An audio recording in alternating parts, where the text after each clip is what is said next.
Bonjour, je voulais juste vous dire qu'aujourd'hui on parle d'un jeu qui me tient assez à cœur et donc il y a des chances que je m'emballe, mais bon, je vais sûrement rester calme, hein, pas de problème. Bon alors bande de glandures, on arrête tout immédiatement sans sommation ni soustraction ni canal, parce qu'aujourd'hui on ne parle pas d'un jeu vidéo, on ne parle pas de gameplay ou de manette, on ne parle pas d'Activision ou de Steam, de FPS, de TPS, de RTS ou de RPG, et on parlera encore moins de CPS ou des GPQ parce que en plus ils existent pas, du coup on n'en parle pas. Allez hop, no problème, comme ça au moins c'est plié.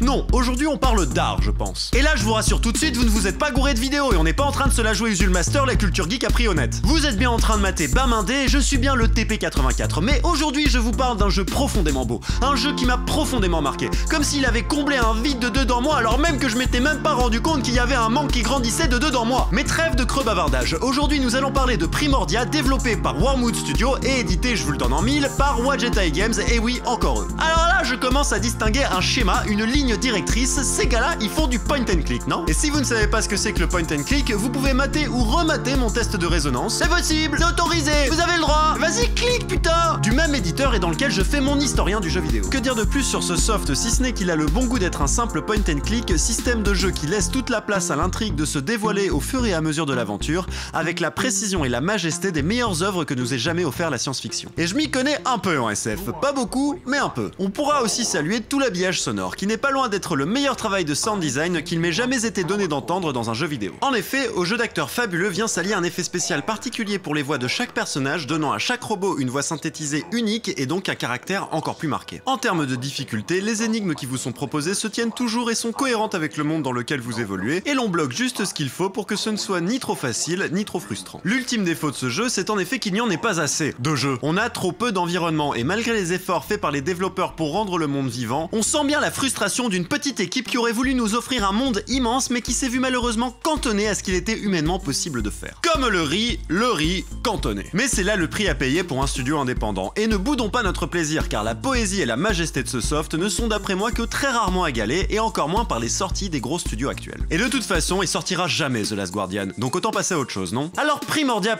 mais qui es-tu donc Primordia? Donc pour vous la jouer basique, vous êtes un dude qui cherche d'abord à retrouver son power core. Ah non, n'importe quoi. Non mais il se la joue basique avec Primordia lui. Mais vas-y file là. Non mais je te jure.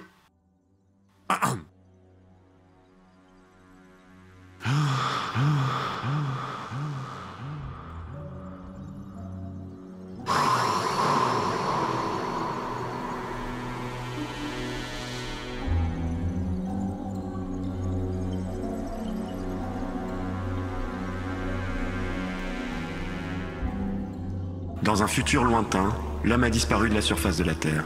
Seules subsistent les machines. Notre Terre est devenue un monde sans chair, peuplé uniquement de robots.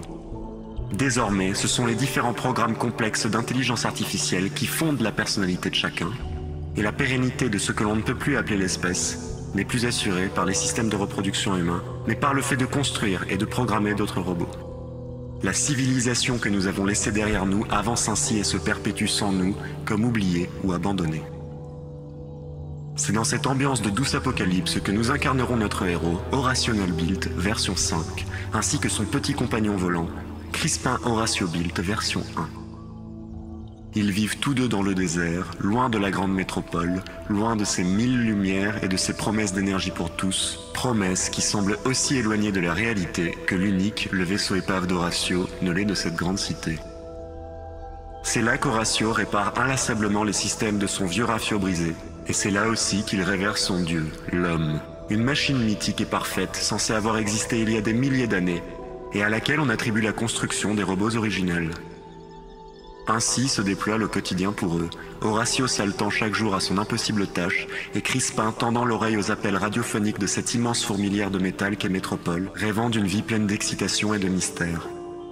Et ainsi aurait pu s'étirer l'existence sur des centaines d'années, si l'attaque soudaine d'un robot inconnu ne les avait pas projetés tous deux dans cette aventure formidable qu'est Primordia, qui les conduira chacun à surmonter leurs plus profondes peurs, qui mettra Horatio face à son passé oublié, qui leur fera rencontrer d'étranges personnages, et les amènera même à défier l'autorité suprême de l'entité toute puissante qui organise son empire depuis la plus haute tour de la Cité des Lumières.